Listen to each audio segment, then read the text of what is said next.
nous sommes à Central Park. Ce matin, je voudrais vous parler d'une association qui s'appelle Peace and Sport. Je l'ai connue l'année dernière à l'occasion du marathon de Marie-Josée Pérec. Et j'ai sympathisé avec Sylvain. Et je voulais en savoir un petit peu plus sur cette association monégasque et sur son action. Bonjour Sylvain. Bonjour, salut Jean-Pierre. Alors, tu peux nous parler un petit peu de Peace and Sport, de son action dans le monde? Est-ce que c'est une plateforme mondiale ou c'est uniquement monégasque? C'est les deux en fait. Peace and Sport, ça a été créé en 2007 par un champion français, Joël Bouzou, qui vient du pentathlon moderne. Et l'objectif en fait, c'est d'utiliser le sport pour favoriser les conditions d'une paix durable dans les endroits qui sont marqués par la guerre, la pauvreté, la misère et surtout aussi les tensions entre communautés. Donc on pense que le sport, par les valeurs qu'il véhicule bien sûr, et puis aussi les liens qu'il peut créer entre individus, peut favoriser le dialogue, tout d'abord dans un premier temps, lorsqu'il n'y a plus de dialogue, et ensuite la construction de relations, je dirais, juste stables et normalisées en fait, quoi. Et une action concrètement, par exemple, qui a eu lieu déjà et qui s'est bien passée, par exemple, qu'est-ce que tu peux nous donner comme exemple? Il y a eu plusieurs choses, tant au niveau du terrain qu'au niveau un petit peu diplomatique, je dirais.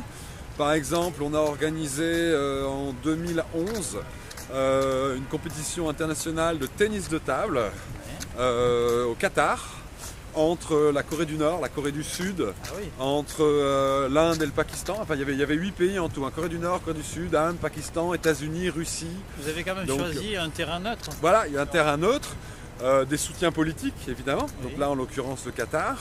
Et puis en coopération avec la Fédération internationale de tennis de table, on a organisé ces rencontres entre des joueurs qui évidemment n'ont jamais l'occasion de se rencontrer, même dans les tournois olympiques, même avec la trêve olympique en fait. Donc, et l'ambiance a été comment? Mais l'ambiance était très chouette et c'est d'ailleurs les deux Coréens, le Coréen du Nord et le Coréen du Sud, qui jouaient ensemble en double, qui ont gagné le tournoi. Donc ça a été une action assez symbolique. Symboliquement, oui. Voilà.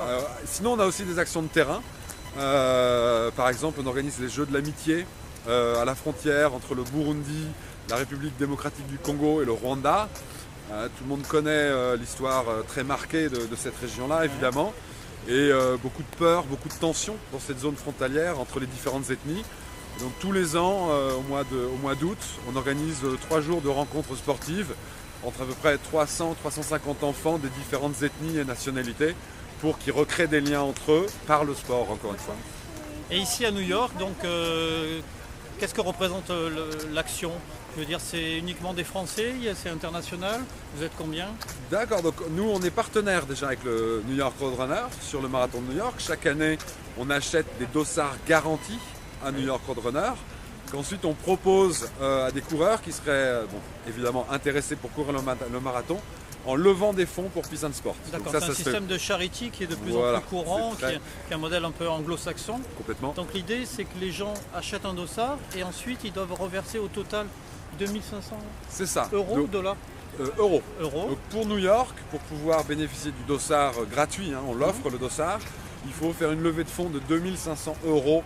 Donc, qui seront intégralement reversés sur des programmes de terrain, en l'occurrence cette année pour les Jeux de l'amitié dont je viens de parler à la frontière Burundi, Congo, Rwanda. Et sur New York, vous serez combien? Là, cette année, on est 10. Ça dépend du bon vouloir de New York Roadrunner en fonction du nombre de dossards qu'ils veulent bien nous donner. Ah, tu dis quand vous êtes 10, ça veut dire qu'on vous a offert que 10 dossards? Voilà, on a eu la possibilité cette année d'acheter 10 dossards. Ah, je pensais qu'ils étaient plus généreux, puisque c'est leur intérêt aussi. Je pensais qu'ils allaient vous offrir beaucoup plus de dossards, mais non, en fait, c'est très limité. C'est très limité, il faut beaucoup de temps pour construire sa notoriété avec les organisateurs et revenir tous les ans pour pouvoir augmenter ce nombre de coureurs. D'accord. Et toi, est-ce que tu vas courir?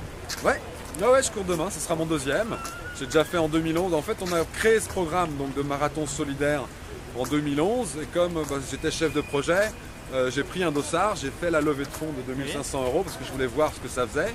Et j'ai couru le marathon. Donc, je peux dire à tout le monde que c'est extraordinaire, quoi. Il n'y a pas de meilleur feeling que d'arriver, que de franchir la ligne d'arrivée au marathon de New York. C'est vraiment grand. Bon, écoute, on prend rendez-vous dans quelques mois. Tu nous diras un petit peu comment concrètement cet argent aura servi grâce aux fonds qui ont été levés à New York. Peut-être on pourra mettre des photos. Les Jeux de la francophonie, c'est cet été, tu as dit? maintenant. Les Jeux de l'amitié, ouais, De c'est l'amitié. l'été prochain, ouais, été L'été 2015, ouais, tout à fait. Bah écoute, on reste en contact et puis on pourra suivre toute cette évolution. Ça Merci, marche, Sylvain. merci Jean-Pierre, salut. My